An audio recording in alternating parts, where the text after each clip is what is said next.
Bienvenue à vous dans MO et merci d'avoir accepté de nous répondre. Nejib Belkadi, vous êtes en ce moment en Égypte où vous participez au Festival du film africain de Luxor. C'est du 16 au 24 mars. Peut-être quelques mots d'abord, Nejib Belkadi, sur l'atmosphère qui règne en Égypte. Vous qui avez connu en tant qu'artiste, en tant qu'homme aussi, la révolution tunisienne.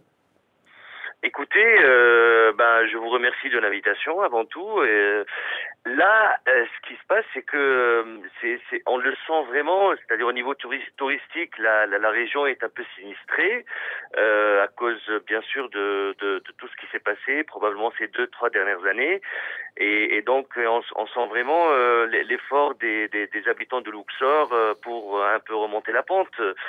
Sinon, je vous parle un peu de ce qui se passe à l'extérieur, mais au niveau du festival, écoutez, moi je viens d'arriver il y a à peine 2 jours, et puis il y a eu les 2 projections, et puis ça se passe dans une ambiance bon enfant. C'est un festival assez jeune, donc c'est la 3e édition, et puis voilà, donc on suit un peu le rythme. Il y a pas beaucoup, dommage qu'il y ait pas beaucoup de gens dans les salles, parce que je crois que c'est nouveau pour eux, et puis mais il y a le public est un public très intéressant, et puis les débats sont intéressants aussi. Alors Nejib Belkadi, pourquoi avoir choisi le fantastique, si l'on peut dire, ces personnages déjantés, pour nous parler d'une réalité parfois très dure de la société tunisienne? Écoutez, je ne crois pas que ce soit un choix prémédité. Ça revient peut-être à mes influences, à mes lectures, aux films que j'aime, aux réalisateurs qui m'ont influencé pendant ces dernières années. Et il y a aussi probablement une autre raison, c'est que pendant l'écriture, je me suis retrouvé à vouloir, parce que ce film a été quand même écrit en 2007, et je voulais vraiment parler du pouvoir et de la corruption du pouvoir à travers ces personnages un peu décalés qui vivent dans un univers presque parallèle, en y mêlant aussi des éléments réalistes, c'est-à-dire qu'on a 2 décors différents. On a la ville qui est très réaliste, qui est là, qui est moderne, c'est Tunis, et puis bien qu'on ne le dit pas, et puis on a ce quartier qui est là où il se passe des choses un peu surréalistes, et là où il y a un univers presque parallèle, comme je vous ai dit.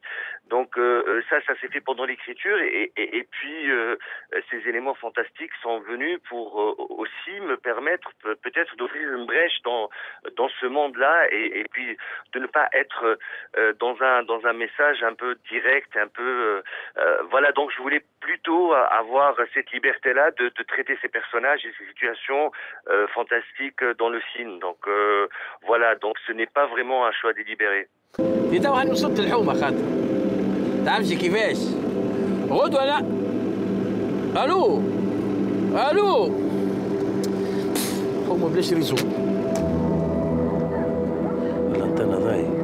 ميزاب نتاع ذهب يخليك تحكم في الحمى المسخ.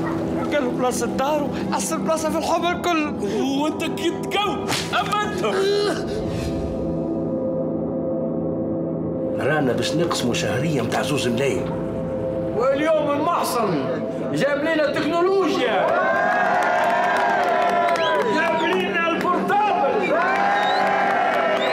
أما الرنوبة هو الشيف تو بستارتو. أنا اسمي محسن. راسه بدا يكبر وراه ما عاد جاي كيما قبل. صرت تحط كسرتك على شعرة من شعرات الخضرة، عينيك نفقس عمرك. بالله انتين هذايا حتى حد لا عاد يعيط لي بصارته. الناس الكل تقدرني، الكل بتاع صفاتي.